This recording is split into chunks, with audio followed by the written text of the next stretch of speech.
Heading डाल दिए? देखो, कल के क्लास में जो डिस्कशन हुआ था आपका, राज्यपाल का टॉपिक स्टार्ट हुआ था। तो जो लोग यूट्यूब पे देख रहे हैं उनसे इसका नोट्स आपको टेलीग्राम चैनल पे मिल जाएगा, लक्ष्य सिविल सर्विसेज गोपालगंज, जिसका लिंक नीचे डिस्क्रिप्शन में डाला गया है। आप वहां से ज्वाइन करके नोट्स प्राप्त कर सकते हैं। ठीक है। कल डिस्कस हुआ था राज्यपाल की नियुक्ति कैसे होती है, फिर उनको हटाने की क्या प्रक्रिया है, कौन से व्यक्ति राज्य का राज्यपाल बन सकता है, उसके साथ साथ क्या कंडीशन है, इन सारी बातों पे हम डिस्कस कर लिए थे। साथ ही साथ ये भी चर्चा हुआ था कि राज्यपाल का कार्य एवं शक्तियाँ क्या है, राज्यपाल क्या क्या करता है, क्या क्या नहीं कर सकता है। कार्य एवं शक्तियों में 5 बातें लिखे थे कि एक तो बात ये लिखे थे कि राष्ट्रपति की जो शक्तियाँ हैं, लगभग राज्यपाल जो काम राष्ट्रपति करता है सेंट्रल के लिए वही करता है राज्य में, स्टेट के लिए कौन, राज्यपाल। तो लगभग शक्तियां एक समान हैं। राष्ट्रपति के पास 8 शक्तियां हैं, कल हम डिस्कस किए थे इसके बारे में, और इसके बारे में आप पहले राष्ट्रपति के चैप्टर में डिटेल भी पढ़ चुके हैं। कार्यकारी शक्तियां, विधायी शक्तियां हैं, फिर न्यायिक शक्तियां। इसको याद करने का तरीका देखो, एक कार्यपालिका, विधायिका, न्यायपालिका, पहले ये 3 दिमाग में रख लेना है कि कार्यकारी होगा, विधायी होगा और न्यायिक होगा। उसके बाद से एक फाइनेंशियल होगा जिसमें बजट वगैरह पेश किया जाता है, तो एक वित्तीय शक्तियां हो जाएगा, तो एक पैसा वाला बात समझ लीजिएगा, तो वित्तीय। और एक दोनों में कॉमन समझ लीजिएगा, स्वविवेक की शक्ति। कुछ मामलों में राज्यपाल और राष्ट्रपति को अपने विवेक के अनुसार कार्य करने की शक्ति है, तो उसको हो जाएगा स्वविवेक। तो कार्यपालिका, विधायिका, न्यायपालिका, फाइनेंस और स्वविवेक। बच गया 3। तो ये 3 राज्यपाल में नहीं है, स्पेशली ये केवल राष्ट्रपति में है, जो है एक सैन्य शक्ति है, मतलब तीनों सेनाओं का उच्च कमांडर, सर्वोच्च कमांडर होता है। फिर एक है कूटनीतिक शक्ति, जितने सारे डिप्लोमेट विदेशों में नियुक्त किए जाते हैं वो राष्ट्रपति के द्वारा ही नियुक्त किए जाते हैं। और एक है आपातकालीन शक्तियाँ, इमरजेंसी वगैरह जब भी भारत में लगता है तो ये भी काम राष्ट्रपति के द्वारा ही किया जाता है। तीनों मामलों में राष्ट्रपति का पावर थोड़ा सा एक्स्ट्रा है, और ये तीनों मामले राज्यपाल के अधिकार क्षेत्र में नहीं आते हैं। आपातकाल जब भी लगेगा राष्ट्रपति लगाएगा। उसके बाद से कूटनीतिक डिप्लोमेट की नियुक्ति भी कौन करेगा, राष्ट्रपति करेगा। और इसके साथ साथ एक सैन्य शक्तियां, उसकी भी नियुक्ति कौन करेगा, राष्ट्रपति ही करेगा। कोई दिक्कत? तो 5 शक्तियां तो दोनों का पैरेलल मतलब बराबर है, जो काम सेंट्रल में राष्ट्रपति वही काम स्टेट में राज्यपाल। लेकिन 3 शक्तियों में राष्ट्रपति थोड़ा सा एक्स्ट्रा है।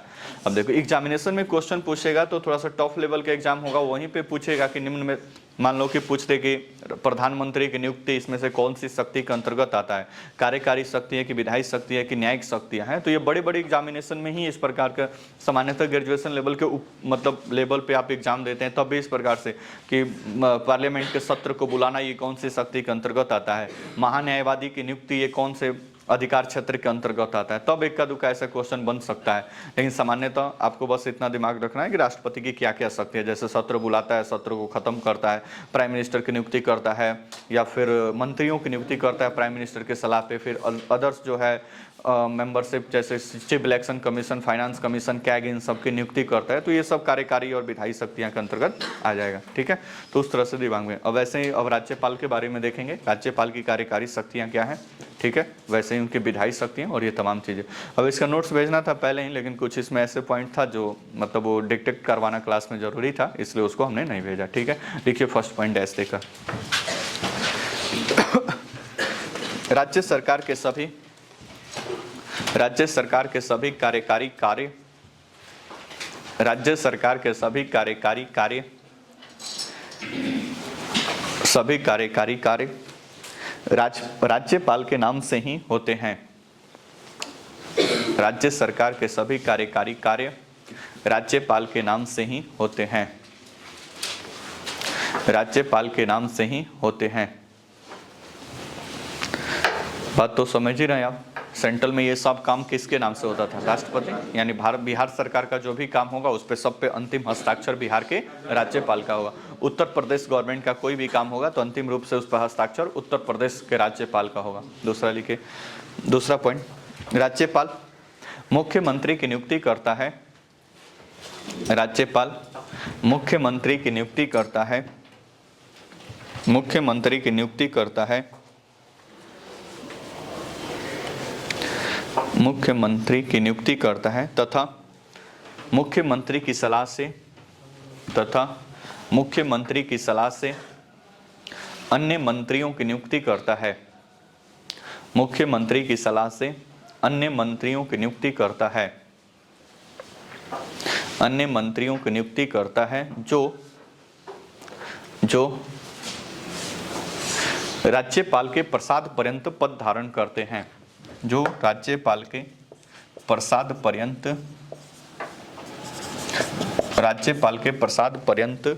पद धारण करते हैं। राज्यपाल के प्रसाद पर्यंत पद धारण करते हैं। अब ये बात राष्ट्रपति में भी आप लिखे थे कि प्राइम मिनिस्टर की नियुक्ति राष्ट्रपति करता है और मंत्रियों की नियुक्ति प्राइम मिनिस्टर के सलाह से कौन करता है? राष्ट्रपति। और ये जितने सारे लोग हैं ये सब राष्ट्रपति के क्या हैं? प्रसाद पर्यंत हैं। तो यहाँ पे राज्यपाल और चीफ मिनिस्टर पे अप्लाई हो जाएगा। मुख्यमंत्री की नियुक्ति राज्यपाल करता है और मुख्यमंत्री की सलाह से अन्य मंत्रियों की नियुक्ति कौन करेगा भाई? राज्यपाल ही करेगा। नेक्स्ट पॉइंट, ठीक है। अगला, वह राज्य निर्वाचन आयुक्त को नियुक्त करता है। वह राज्य निर्वाचन आयुक्त को नियुक्त करता है। राज्य निर्वाचन आयुक्त को नियुक्त करता है तथा उसकी सेवा शर्तें निर्धारित करता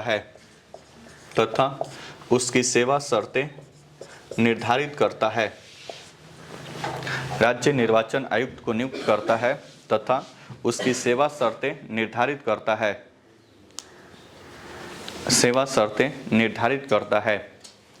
परंतु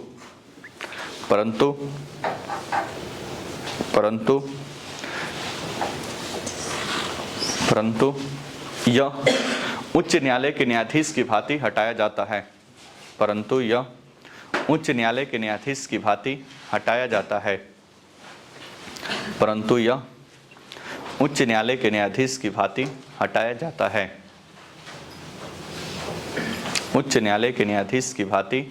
जाता है। ये बात समझ रहे हैं आप? बोर्ड पे देखो। अब देखो, चीफ मिनिस्टर और मंत्री परिषद थे तो ये राष्ट्रपति के प्रसाद पर्यंत थे। राष्ट्रपति जब चाहे उनको क्या कर देगा? हटा देगा।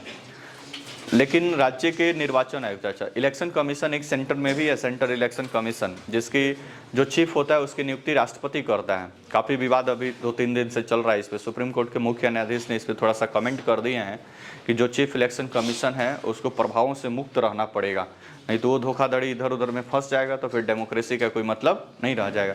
अब इलेक्शन में ही धांधली होने लगेगा तो भाई कोई वोट करने क्यों जाएगा? उसको लगेगा पहले ही कहीं वोट डाली, एक ही जगह पे जा रहा है तो फिर डालने से कोई फायदा नहीं हो। तो थोड़ा सा कंट्रोवर्सी अभी उभरा हुआ है, ठीक है। तो वहाँ पे चीफ इलेक्शन कमीशन की नियुक्ति राष्ट्रपति करता है, मंत्रिपरिषद के सलाह से वो काम हो जाता है, कोई दिक्कत नहीं।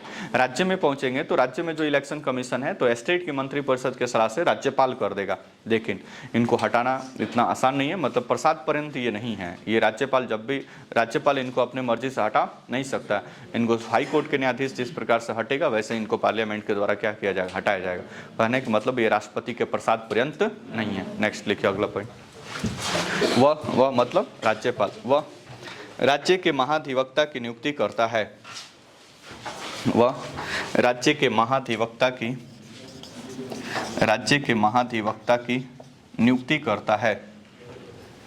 राज्य के महाधिवक्ता की नियुक्ति करता है जो राज्यपाल के प्रसाद पर्यंत पद धारण करते हैं। जो राज्यपाल के प्रसाद पर्यंत पद धारण करते हैं। जो राज्यपाल के प्रसाद पर्यंत पद धारण करते हैं। महाधिवक्ता महान्यायवादी आगे अभी आएगा, परेशान न हो, ठीक है। तो एक बात दिमाग में कि महाधिवक्ता भी राज्यपाल के क्या है? प्रसाद पर्यंत है। राज्यपाल जब चाहे इनको क्या कर सकता है? हटा सकता है। नेक्स्ट पॉइंट देखिए। वह राज्य लोक सेवा आयोग के अध्यक्ष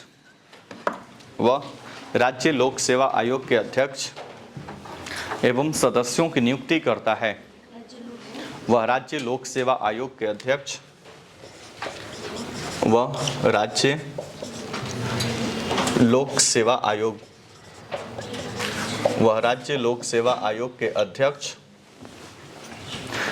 लोक सेवा आयोग के अध्यक्ष एवं सदस्यों की नियुक्ति करता है। राज्य लोक सेवा आयोग के अध्यक्ष एवं सदस्यों की नियुक्ति करता है। परंतु इन्हें राष्ट्रपति हटा सकता है, न कि राज्यपाल। परंतु इन्हें राष्ट्रपति हटा सकता है, न कि राज्यपाल। परंतु इन्हें राष्ट्रपति हटा सकता है, न कि राज्यपाल। बात समझ में आया? बोर्ड पे देखिए। अब स्टेट इलेक्शन कमीशन, जैसे मान लीजिए बिहार लोक सेवा आयोग बीपीएससी, तो इसमें अध्यक्ष और इसके जितने सारे मेंबर होंगे इनकी नियुक्ति कौन करेगा? राज्यपाल। लेकिन राज्यपाल भी अपनी मर्जी से नहीं करता है, अनुच्छेद 163 ये भी मंत्रिपरिषद की सलाह से ही काम करता है। बोले थे ना कि 89 जोड़ेंगे तो आप सेंट्रल से स्टेट पे पहुंच जाएंगे, जैसे कि 74 में व्यवस्था था कि राष्ट्रपति मंत्रिपरिषद के सलाह से काम करेगा। अब इसमें 89 ऐड करेंगे तो आप पहुंच जाएंगे कहाँ पे? 163। तो 163 के अनुसार राज्यपाल राज्य के मंत्रिपरिषद के सलाह पे काम करता है। तो कब राज्य लोक सेवा आयोग के अंतर्गत जितने सारे लोग होंगे अध्यक्ष और सदस्य, इन सब की नियुक्ति कौन करेगा भाई? राज्यपाल करेगा मंत्रिपरिषद के सलाह से। जैसे बिहार लोक सेवा आयोग है तो बिहार का राज्यपाल, उत्तर प्रदेश लोक सेवा आयोग है तो उत्तर प्रदेश का राज्यपाल, झारखंड लोक सेवा आयोग है झारखंड के राज्यपाल। सिंपल सा लॉजिक है, परंतु ये राज्यपाल के प्रसाद पर्यंत नहीं है। मतलब राज्यपाल इनको जब मर्जी तब नहीं हटा सकता है, या राज्यपाल को हटाने का पावर भी नहीं है। इनको जब भी हटाएगा कौन हटाएगा? राष्ट्रपति हटाएगा। उसके लिए अलग प्रक्रिया है, जब पढ़ेंगे स्टेट लोक सेवा आयोग के बारे में तब वहाँ पे चीज़ें आपको पता चलेगी कि कौन इनको हटा सकता है। ठीक है, तो राज्यपाल के पास पावर नहीं है, हटाएगा कौन? तो कौन भाई? राष्ट्रपति। कोई दिक्कत पर्सन? नेक्स्ट अगला पॉइंट लिखिए। वह मुख्यमंत्री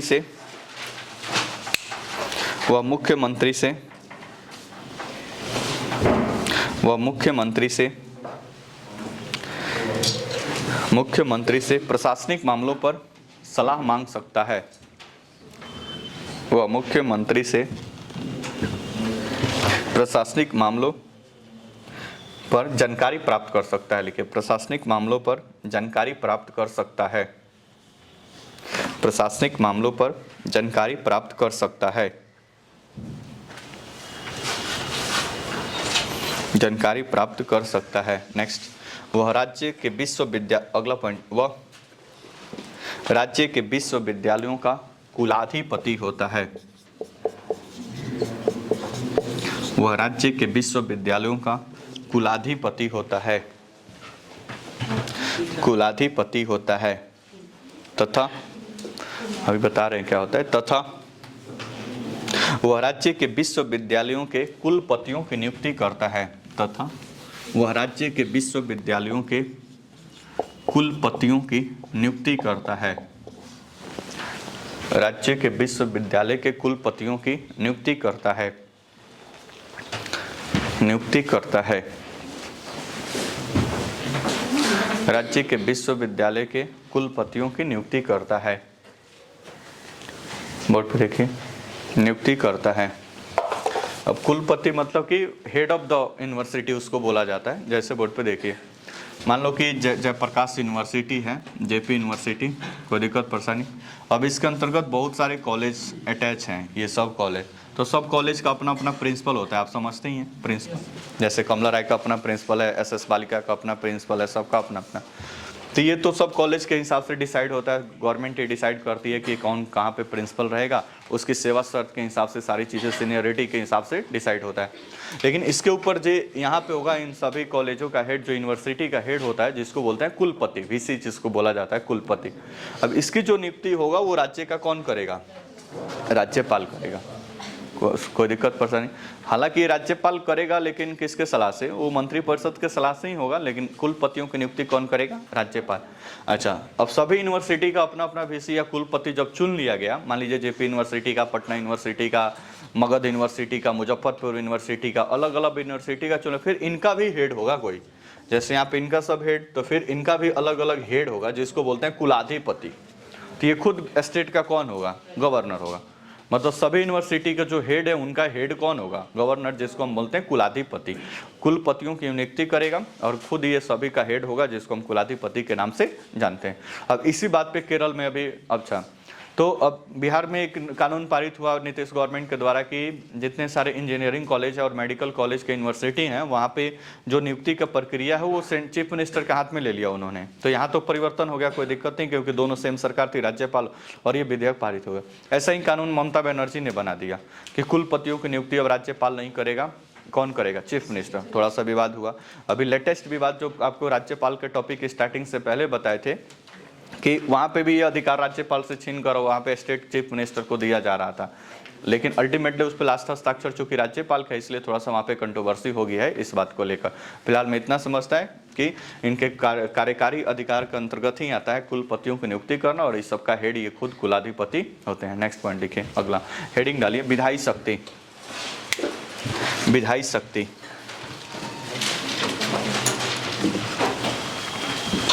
विधायी शक्ति डैश देख लिखिए फर्स्ट पॉइंट।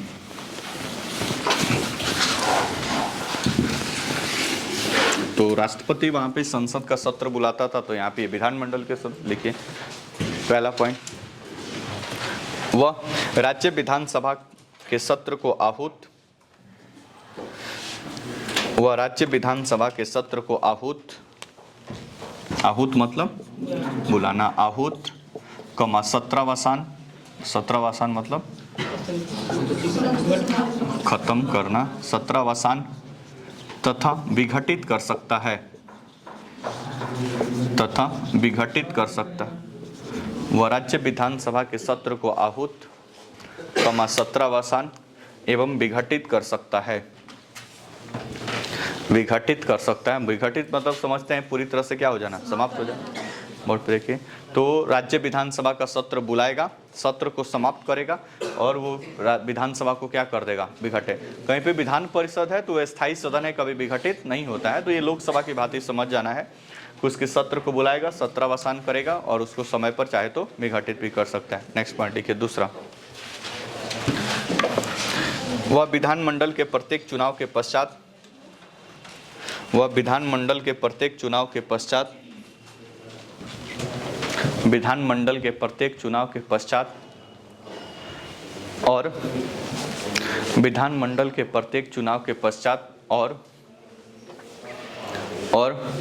प्रतिवर्ष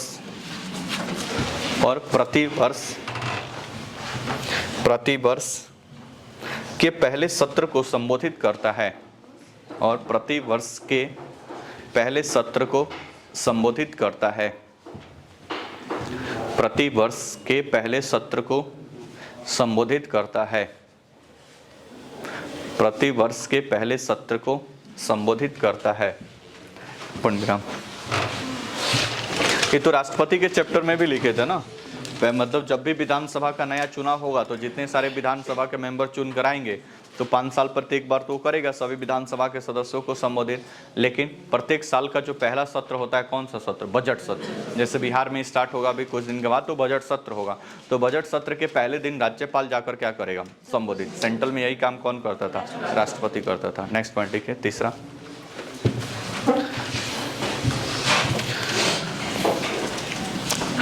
राज्य विधान परिषद के 1/6 भाग को मनोनीत करता है, राज्य विधान परिषद के 1/6 भाग को मनोनीत करता है, राज्य विधान परिषद के 1/6 भाग को मनोनीत करता है। जहाँ पे है वहाँ पे बस मनोनीत करता है, 1/6 भाग को मनोनीत करता है। ये अब देखे थे हम, राज्यसभा में कितने लोग, 12, राष्ट्रपति मनोनीत करता था। यहाँ पे 1/6 है, मतलब मान लो कि बिहार में बिहार में विधान परिषद के सीट 75 है, तो 75 का 1/6 कितना होगा, 12। तो 12 सीट पे जो लोग जाएंगे उसको राज्यपाल डायरेक्ट मनोनीत करके भेजेगा। क्या करके, मनोनीत। राज्यसभा में था कि 4 क्षेत्र से आने चाहिए, साहित्य, कला, विज्ञान और समाज सेवा। लेकिन स्टेट में है 5 क्षेत्र से आने चाहिए, साहित्य, कला, समाज सेवा, विज्ञान और सहकारिता। कोऑपरेटिव एक अलग से व्यवस्था है, तो वहाँ से भी कुछ लोग आ सकते हैं। तो राज्यसभा के लिए 4, लेकिन विधान परिषद के लिए 5। वहाँ पे सीट फिक्स है कि 12, यहाँ पे सीट नहीं 1/6। जितना विधान परिषद का सीट है उसका 1/6 को मनोनीत कर भेजेगा कौन, राज्यपाल। राज्यपाल बोले तो मंत्री परिषद की सलाह से। बात समझ रहे हैं ना। तो ब्रैकेट में लिखिए, साहित्य, कला, विज्ञान, समाज सेवा, सहकारिता। ब्रैकेट में साहित्य, कला, विज्ञान, समाज सेवा और सहकारिता। सहकारिता, सहकारिता।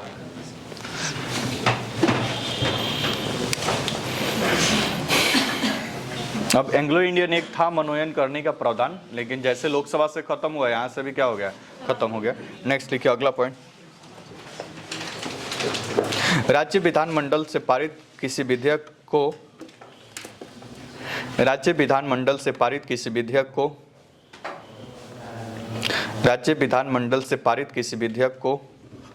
राज्यपाल के पास भेजे जाने पर किसी विधेयक को राज्यपाल के पास भेजे जाने पर राज्यपाल के पास भेजे जाने पर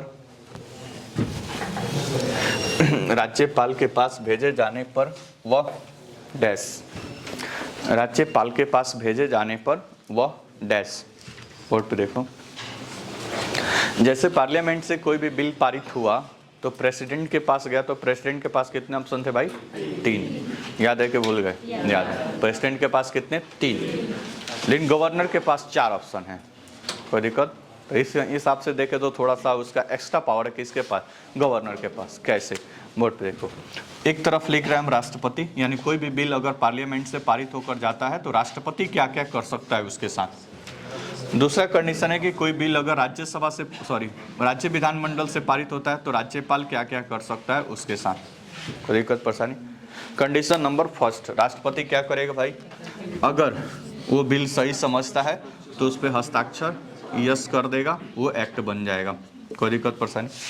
राज्यपाल के साथ भी सेम कंडीशन है, विधानमंडल से कोई बिल पारित होकर जाता है, राज्यपाल को लगता है कि ये बिल सही है तो उस पर वो यस कर देगा और वो क्या बन जाएगा, एक्ट बन जाएगा। कोई दिक्कत परेशानी? नेक्स्ट, दूसरा कंडीशन इनके साथ है कि ये चाहे तो पुनर्विचार के लिए भेज सकते हैं। कितना बार भाई, 1 बार पार्लियामेंट के पास पुनर्विचार के लिए। हालांकि दोबारा पुनर्विचार के बाद वैसे ही हुबहू पारित भी होकर आ जाता है, तब भी राष्ट्रपति को अपना स्वीकृति देना क्या है, अनिवार्य। दूसरा सेम है यहाँ पे, राज्यपाल भी पुनर्विचार के लिए कितना बार भेज सकता है, 1 बार। दोबारा पारित होकर आए तो इनको भी अपनी स्वीकृति देना क्या है, अनिवार्य। तीसरा कि अपने पास ये क्या कर ले, सुरक्षित रख ले, मतलब कोई जवाब ही नहीं दे, जिसमें आप वीटो वगैरह पढ़े थे, सुरक्षित रख ले। सेम कंडीशन है यहाँ पे भी, राज्यपाल अपने आप में क्या कर ले, सुरक्षित।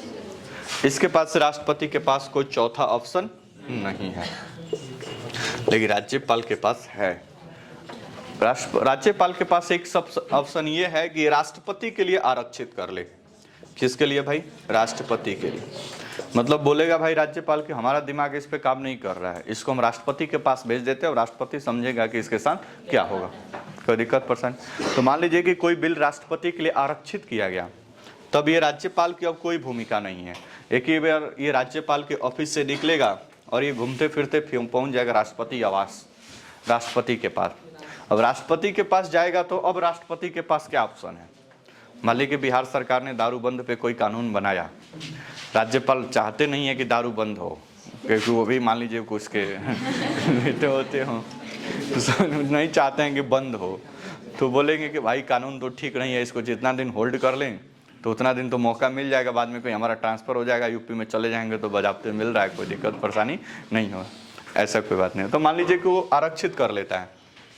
ऐसे कंडीशन तभी बनता है जब सेंट्रल स्टेट रिलेशन पे कोई बात आ जाए, या संविधान के किसी प्रावधान का उल्लंघन होना लगे, या फिर मिसयूज करना है राज्यपाल का, तब भी ऐसा हो सकता है। जैसे दिल्ली में आप देखते हैं सरकार इधर से कोई कानून बनाती है, भेज देते हैं राष्ट्रपति के पास, जाइए मोदी जी से मुलाकात करिए, वहाँ से डील होगा तो फिर इधर डील फाइनल होगा। ठीक है, तो राष्ट्रपति के लिए क्या कर देगा, आरक्षित। और राष्ट्रपति के पास जाएगा तो राष्ट्रपति के पास पहले तो 3 ऑप्शन ये सेम है, राष्ट्रपति अब हस्ताक्षर कर देगा तो वहीं से कानून बन जाएगा। राष्ट्रपति चाहे तो इसको पुनर्विचार के लिए अब संसद में नहीं भेजेगा, भाई ये बिल कहाँ से आया था, राज्य से, तो उस राज्य के लेजिस्लेचर को दोबारा भेज देगा, विधानमंडल को आप इस पे क्या करिए, पुनर्विचार। लेकिन अब ये पुनर्विचार के लिए गया तो इसमें राज्यपाल का कोई योगदान नहीं है। ऐसा नहीं कि उसी जिस रास्ते से आया तो उसी रास्ते से जाएगा, ऐसा नहीं कि पहले पारित हुआ फिर राज्यपाल के पास आया फिर राष्ट्रपति के पास गया तो फिर राष्ट्रपति पहले इसको राज्यपाल को भेजेगा फिर राज्यपाल इसको, नहीं ऐसा नहीं। राज्यपाल माइनस, जैसे ही कोई बिल राष्ट्रपति के लिए आरक्षित हुआ, राज्यपाल का उस पर कोई लेना देना नहीं है। वो राष्ट्रपति डायरेक्ट उसको हैंड ओवर, अगर पुनर्विचार के लिए करना है तो वो डायरेक्ट भेज देगा कहाँ पे, बिहार में, अगर बिहार का है तो, यूपी होगा तो यूपी में भेजेगा, आरक्षित मत भेज देगा।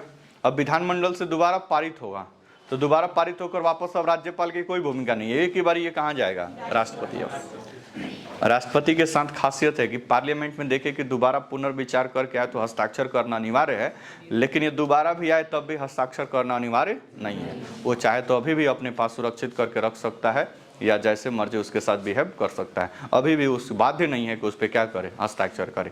कोई दिक्कत परेशानी। तीसरा कंडीशन है कि कुछ ना करे, सुरक्षित तक ले, पॉकेट विकेट हो गया पॉकेट में डालकर घूमते रहे, भाई हम कुछ जवाब ही नहीं दे रहे हैं, ना यस ना नो, बस आप समझते रहिए।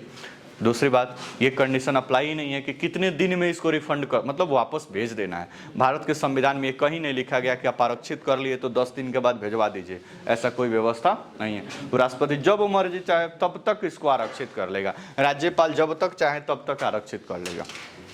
दिल्ली में ऐसा सामान्यतः देखने को मिलता है। केजरीवाल इधर धुआंधार तरीके से कानून बनाते हैं, राज्यपाल या तो कुछ अपने पास रख लेते हैं, कुछ राष्ट्रपति को भेज देते हैं, भाई बीच में हम क्यों झमेला लें, और राष्ट्रपति उसको सुरक्षित, मोदी जी जब तक उधर से कहेंगे नहीं तब तक कैसे राष्ट्रपति हस्ताक्षर करें, तो फिर वो सुरक्षित ही रह जाता है और सरकार थोड़ा सा नहीं कर पाती है जो करना होता है। ठीक है, वो सब थोड़ा सा राजनीतिक प्रतिरोध का भावना सब हो जाता है, तब ऐसा घटनाएं देखने को मिलती हैं। तो राज्यपाल के पास थोड़ा सा एक्स्ट्रा पावर है कि वो किसी बिल को चाहे तो राष्ट्रपति के पास क्या कर देगा, भेज देगा। ठीक है, लिखिए पहला पॉइंट, लिखिए पहला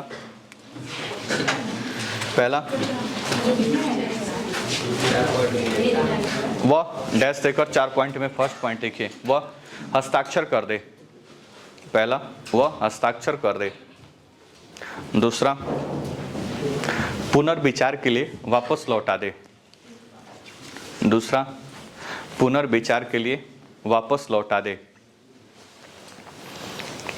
पुनर्विचार के लिए वापस लौटा दे। तीसरा क्या, अपने पास सुरक्षित रख ले। तीसरा, अपने पास सुरक्षित रख ले। चौथा, राष्ट्रपति के लिए आरक्षित कर ले। चौथा, राष्ट्रपति के लिए आरक्षित,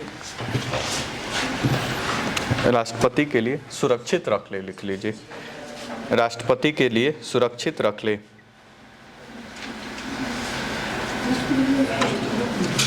सुरक्षित रख ले।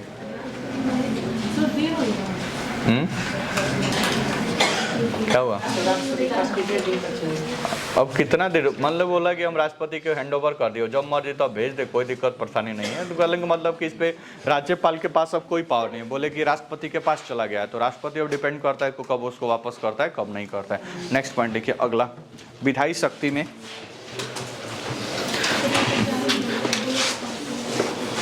विधायी शक्ति में क्लास पॉइंट लिखिए, वह राज्य वित्त आयोग, वह राज्य वित्त आयोग, वह राज्य वित्त आयोग, कॉमा, राज्य लोक सेवा आयोग, राज्य वित्त आयोग, कॉमा, राज्य लोक सेवा आयोग, राज्य लोक सेवा आयोग एवं कैग के रिपोर्ट को विधानमंडल में प्रस्तुत करता है, एवं कैग के रिपोर्ट को, नियंत्रक एवं महालेखा परीक्षक है, ये आगे आएगा अभी, कैग के रिपोर्ट को विधानमंडल में प्रस्तुत करता है। कैग के रिपोर्ट को विधानमंडल में प्रस्तुत करता है। कैग के रिपोर्ट को विधानमंडल में प्रस्तुत करता है। नेक्स्ट लिखिए, न्यायिक शक्तियां, अगला हेडिंग, राज्यपाल की न्यायिक शक्तियां, राज्यपाल की न्यायिक शक्तियां, राज्यपाल की न्यायिक शक्तियां, डैश तक लिखिए, पहला पॉइंट,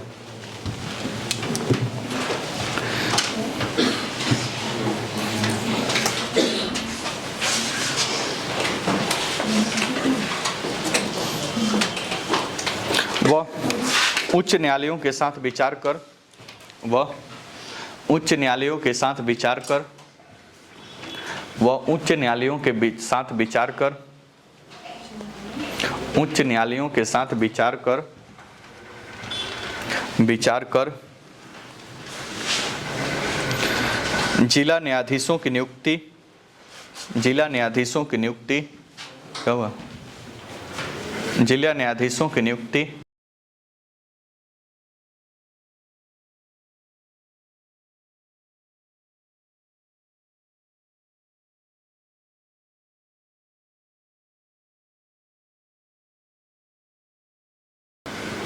जिला न्यायाधीशों की नियुक्ति, कमा,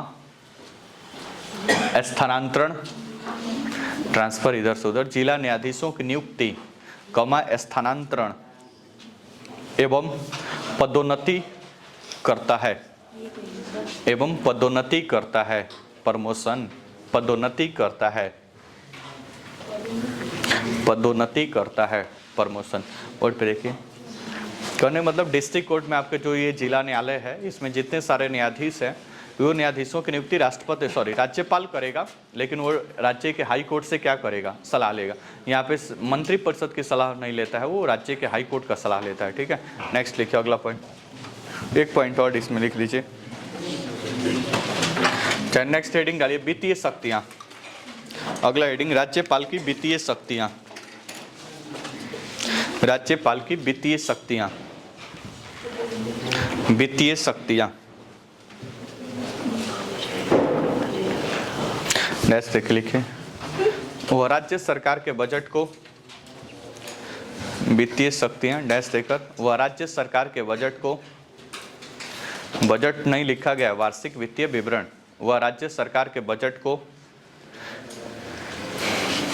को विधानमंडल में रखवाता है, वह राज्य सरकार के बजट को विधानमंडल में रखवाता है या प्रस्तुत करवाता है, विधानमंडल में प्रस्तुत करवाता है या रखवाता है।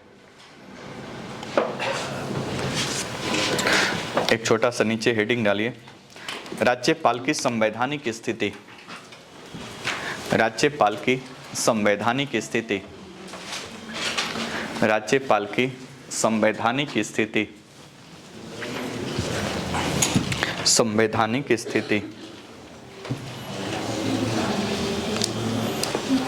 संवैधानिक स्थिति। नेक्स्ट देख लिखिए, भारत के संविधान में भारत के संविधान में केंद्र की तरह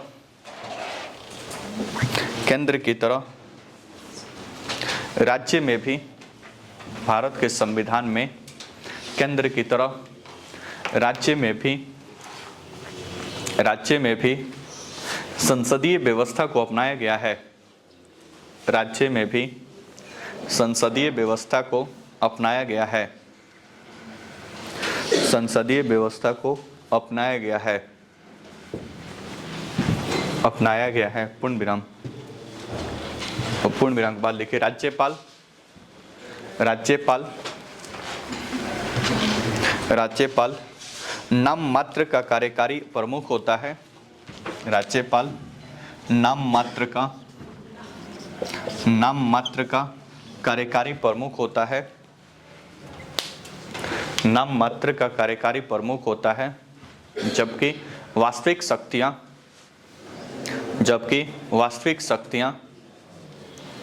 मुख्यमंत्री एवं मंत्रिपरिषद के पास होती है, जबकि वास्तविक शक्तियां मुख्यमंत्री एवं मंत्रिपरिषद के पास होती है, मुख्यमंत्री एवं मंत्रिपरिषद के पास होती है, मंत्रिपरिषद के पास होती है। नेक्स्ट एक छोटा सा हेडिंग डालिए, आर्टिकल 154, अनुच्छेद 154, अनुच्छेद 154, 154 डैश देख लिखे, राज्य की कार्यकारी शक्ति, राज्य की कार्यकारी शक्ति राज्यपाल में निहित होगी, राज्य की कार्यकारी शक्ति राज्यपाल में निहित होगी, राज्य की कार्यकारी शक्ति राज्यपाल में निहित होगी, मतलब कार्यकारी शक्ति इन्हीं के पास होगी, राज्यपाल में निहित होगी, पूर्ण विराम। ये समस्त कार्य सीधे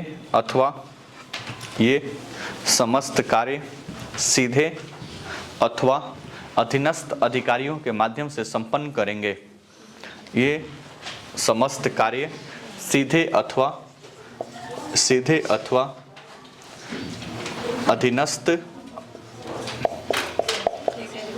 अधीनस्थ अधिकारियों के माध्यम से करेंगे। सीधे अथवा अधीनस्थ अधिकारियों के माध्यम से, मतलब नीचे अपने अधिकारियों के माध्यम से करेंगे, अधीनस्थ अधिकारियों के माध्यम से करेंगे। वर्ड पे देखो, अब कुछ मामलों में ये सीधे भी अपना कार्य कर सकते हैं। पीछे भी आपको बताए थे कि बीपीएससी में क्वेश्चन ही पूछा गया था कि राष्ट्रपति अपना कार्य करता है, तो आर्टिकल 53 में भी लिखा हुआ है कि वो सीधे खुद भी कर सकता है और अपने अधीनस्थ अधिकारियों के माध्यम से भी करता है। तो सामान्य कंडीशन में तो वो अधीनस्थ अधिकारियों मतलब मंत्री परिषद और बाकी लोगों के सपोर्ट से ही करता है, लेकिन वो स्वविवेक से भी कुछ निर्णय लेने के लिए क्या है, स्वतंत्र है। तो दोनों बात है, ठीक है। नेक्स्ट लिखिए आर्टिकल 163, अगला हेडिंग डालिए, अनुच्छेद 163, अनुच्छेद 163, अनुच्छेद 163 डैश देख लिखे, राज्यपाल मुख्यमंत्री एवं मंत्री परिषद के सलाह से कार्य करेगा। राज्यपाल मुख्यमंत्री एवं मंत्री परिषद के सलाह से कार्य करेगा। राज्यपाल मुख्यमंत्री एवं मंत्री परिषद के सलाह से कार्य करेगा। मुख्यमंत्री एवं मंत्री परिषद के सलाह से कार्य करेगा।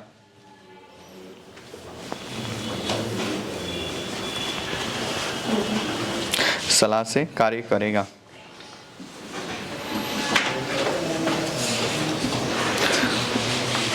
पूर्ण विराम। दैट्स इट, ये था आपका पूरा गवर्नर या राज्यपाल का टॉपिक, ठीक है। कहाँ गया जो उसको बुला दो, बंद करें। नेक्स्ट एक छोटा सा हेडिंग डाल लीजिए,